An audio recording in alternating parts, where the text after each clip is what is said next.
What's up, boxing fans? Y'all back with Prince of Tomato Can with all boxing broadcasts. And man, tonight we just gonna do a little reaction for the Boot Stanionis card. Um, great show last night. Great performance. All the fighters did a hell of a job. Fantastic job, man. It was crazy. Um, Crazy fight card. What do I know? I'm just a tomato can. Um, so how we gonna do it? We gonna kick this off because I broke down my thing into some segments, what have you, just to try to keep up with what I'm doing and everything and all that good stuff. But what do I know? I'm just a tomato can. Let me hit y'all with the introduction song real fast. Welcome y'all to the channel. Hey man, if y'all just getting here for the first time, like, subscribe, share. We trying to take this to a whole new level. Yeah, you know, what do I know? I'm just a tomato can. I'm the best ever. I'm the most brutal and vicious and most ruthless champion there's ever been. There's no one can stop me. I'm the best ever. There's never been anybody who me. My style is impetuous. My defense is impregnable. And I'm just ferocious. I want your heart. I want to eat his children. Pray to be got what Allah. you want, what you need. Ready to do the stats at lightning speed. It's the All Boxing Broadcast. It's the All Boxing Broadcast. Tomato can, trending up. Don't forget about Aaron sitting in the cut. Don't think it's your average podcast. It's the All Boxing Broadcast. ABB, ABB, ABB, ABB. Don't think it's your average podcast.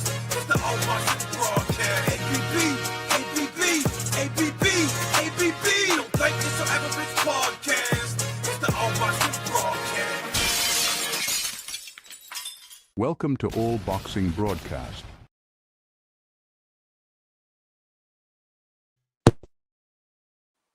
Yeah.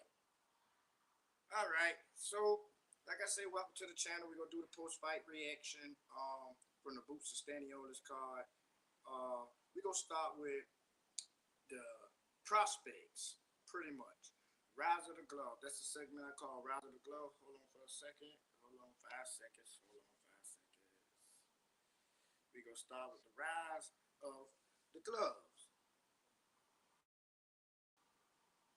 That's this is a new segment that we got, right? And we gonna, it's where you shine the lights on the upcoming prospects and all that. What do I know? I'm just a tomato can. Rise of the glove. So yeah. And on this fight card, we pretty much had what it was, like two prospects.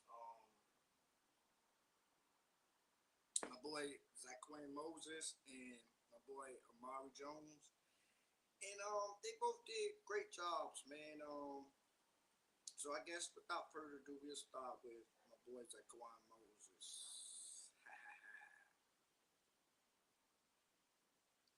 Y'all gotta bear with me a little bit tonight.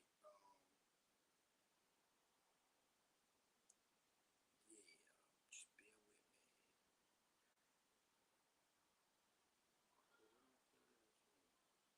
I'm trying to let some people get on, to be honest.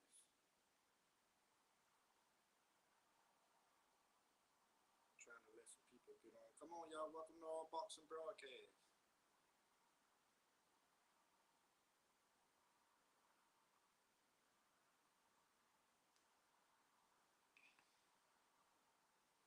Well, we just played a video. My boy Moses, he came in, man, did a hell of a job. The crazy thing is, man, I was doing some things and I kind of was trying to wait till certain fights come on. The time I walked in the door, this is what happened. Boom! My boy Moses did his thing. Shout out to Moses. Second round stoppage over Alex Pelletier. Great job, wonderful fighter. What do I know? I'm just a tomato can. And another, just watch that. Bam. That was great. And then my boy Amari Jones, man, the 2004 Olympic bronze medalist, Amari Jones. Amari Jones, man. Let's play this clip. Amari Jones got the first round stoppers. Now listen, Amari Jones, that's my dude, right?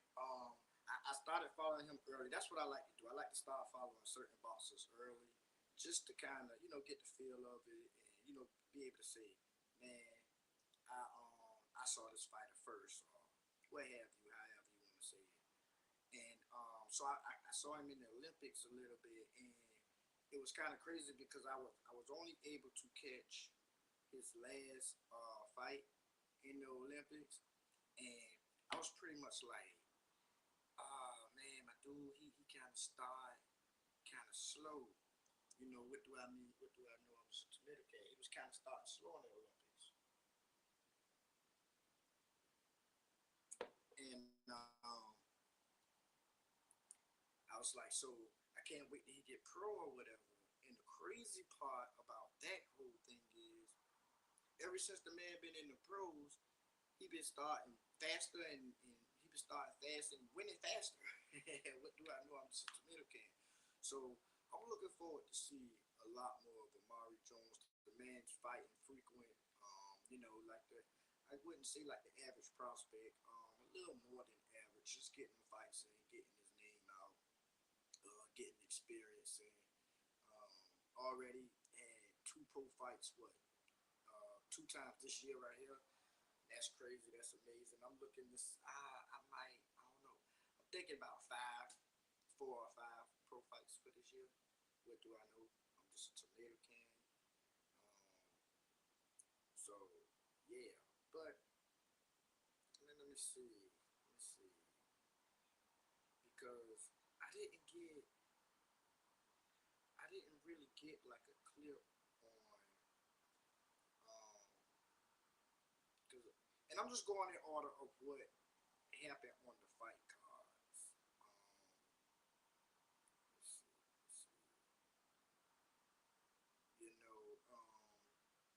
So pretty much,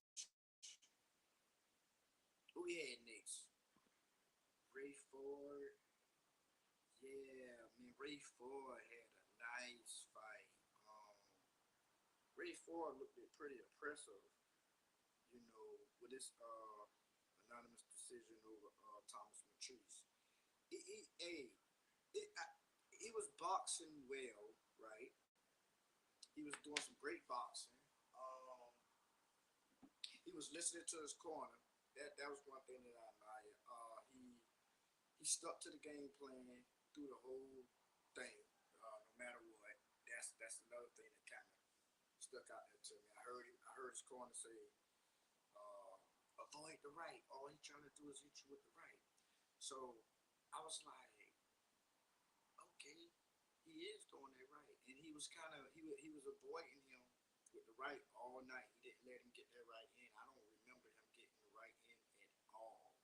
But what do I know? I'm just a tomato can. And it was impressive because everybody know he came off of the loss, the controversial loss with Nick Ball. And he came back, got him in the decision, and now he's in 130, trying to bring Smoke at 130. And that's the crazy thing, because I was pretty much, just scrolling around a day, just looking, just kind of doing some research, and I'm like, well, who would be a great fight for Ray Floyd? You know what I'm saying? Who would be a good fight for him?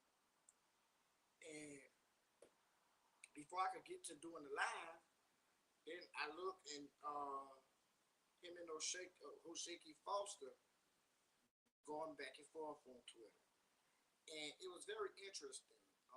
Ray Ford went on to, I think they do Najee podcast, and did a little interview. And pretty much, I guess they asked about which one of the champions he won, because O'Shea is he's a WBC super featherweight. So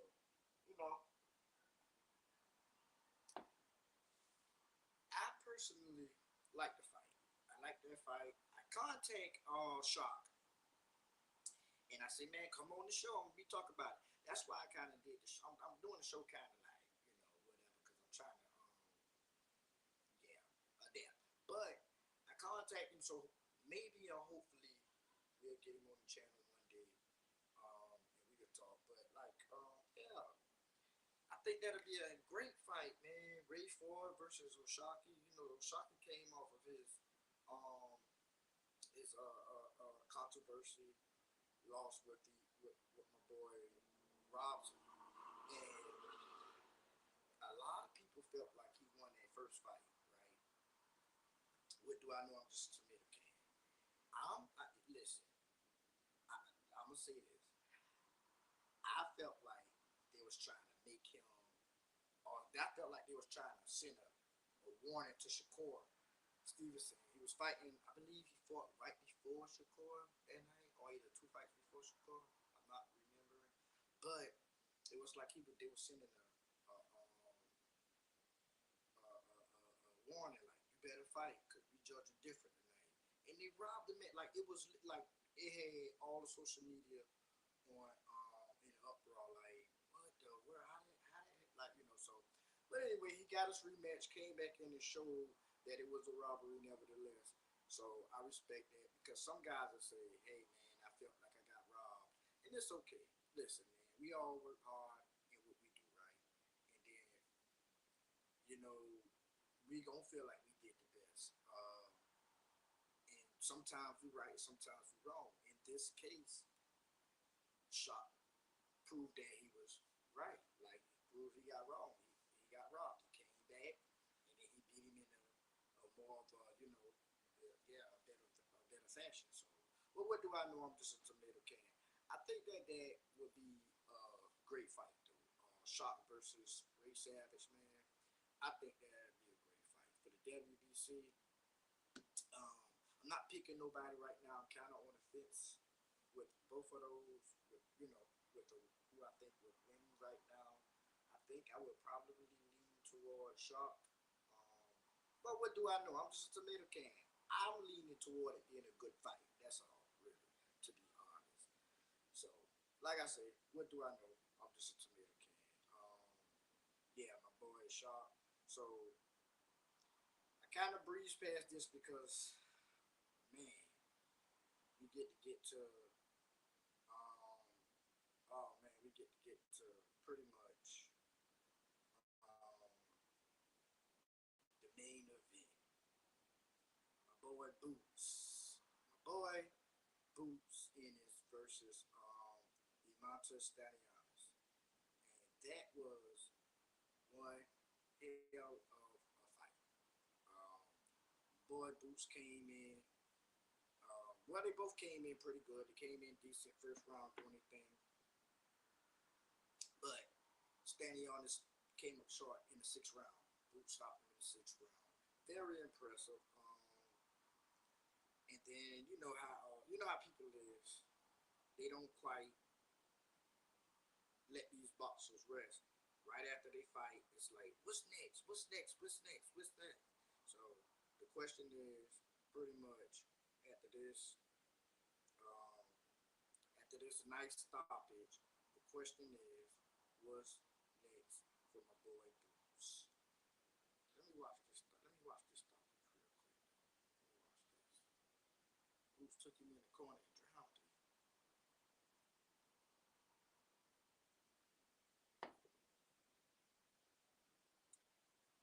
So yeah, so Boots did that, but so then all the questions came up. Everybody wanted the unification. Everybody called it for the unification with Brian Norman Jr. That's like one of the top ones. Everybody want to see Boots, um, be great, to say the least. So they want to see him become undisputed before he move up and all that good stuff. And Brian Norman is in the way, as Brian Norman Sr. said today via Twitter. He's like, hey, you want undisputed, you got to go through us. Anyway, so hey, that'll be a good fight. I think that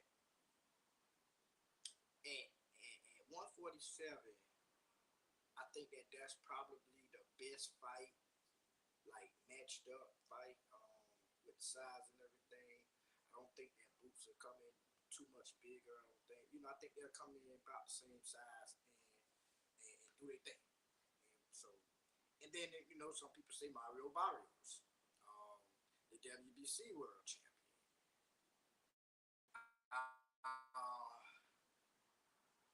I just Mario Barrios just pretty much. I don't know his activity to me is just not up to par to be defending the WBC versus Jaron Ennis. But what do I know? I'm just a tomato can, you know. Then, so me, I'm like, okay, well maybe them two fights may not be easy to make so quick or whatever, so easy to make.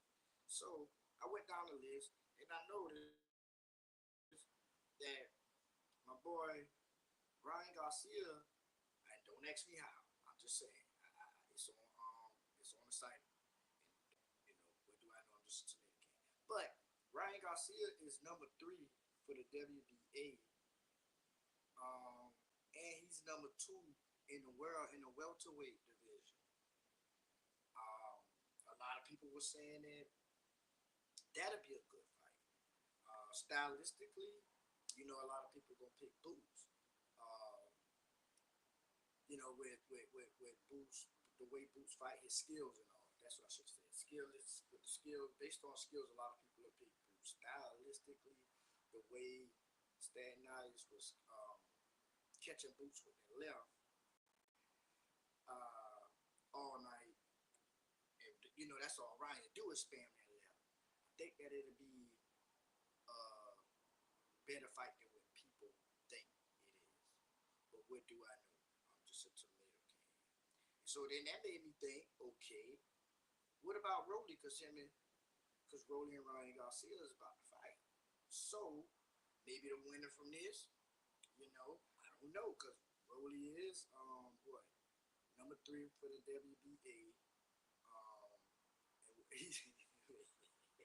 And I don't mean to laugh. He's 43 for the world in the welterweights, and that's why I was like, well, how he so low in the rankings, and he didn't have a fight at 147, or Ryan Garcia didn't have a fight at 147. But Ryan Garcia is, but anyway, whatever. I'm just a tomato can. And that's the way they got it. I'm just gonna have to start accepting what they do, I guess, just to kind of keep the ball rolling. What do I know? I'm just a tomato can head. So that's a belt that Boots already currently holds. So that's why I was looking at the WBA.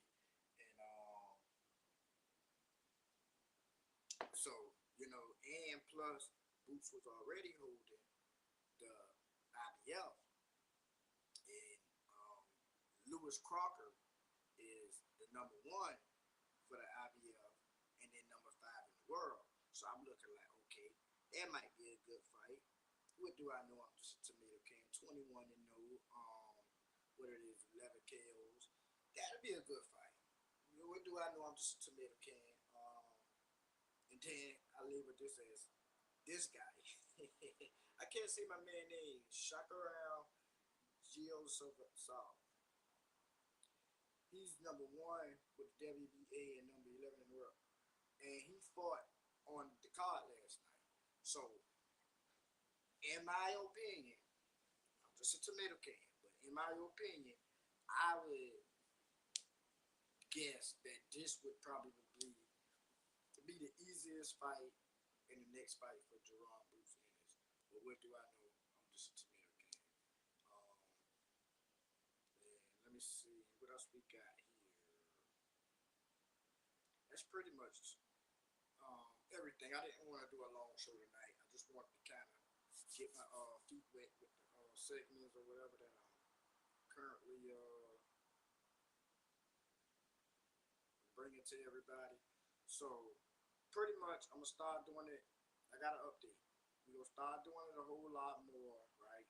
And I got some shows put together to where it just won't be all over the place. I got some segments. I'm trying to get the more professional vibe, professional look, and stuff like that.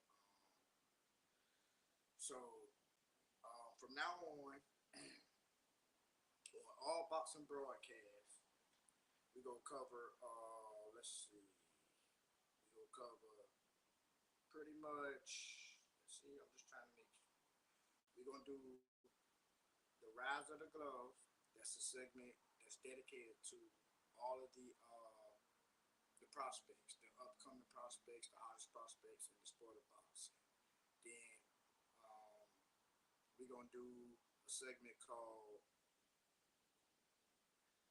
well, that's what we're doing right now, the post-fight reaction. We're gonna do that, of course. What do I know? I'm just tomato can. This is a segment that I was working on for a long time, and I was trying to present to everybody. I got a lot of stuff, but I'm just a small channel, and I'm trying to get seen more before I start bringing all of the good stuff that I got. And because bigger channels do what bigger channels do. But anyway, so this one would be called Coach in the Corner. The Coach in the Corner. So pretty much when I have a guest, every time I have a guest, right, and we watching the fight live, we're gonna pick a fighter. Either the guest come on, he can pick the fighter because he get first dibs as the guest. He pick which fighter he want to go, and then we pretty much give the corner advice in between all the rounds. That's what we gonna do. We just gonna see how it is. Friendly little conversation, man. Man, I'm just thinking of ways to engage with this boxing community, get the boxing community just engaging and talking about boxing and having fun, bringing the fun feel of boxing back. What do I know? I'm just a tomato can, but I think that's going to be my favorite segment that I do, Coach in the Corner, because I'm going to be coaching the corner versus, people that come on and stuff like that. What do I know? I'm just a tomato can. Then we're going to do, of course, we already do the predictions. They come on.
Yeah. I wish you were still on so you could let me know if you can hear me. Oh, man. Ah.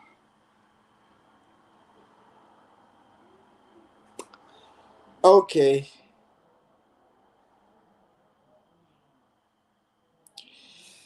All right. Shoot.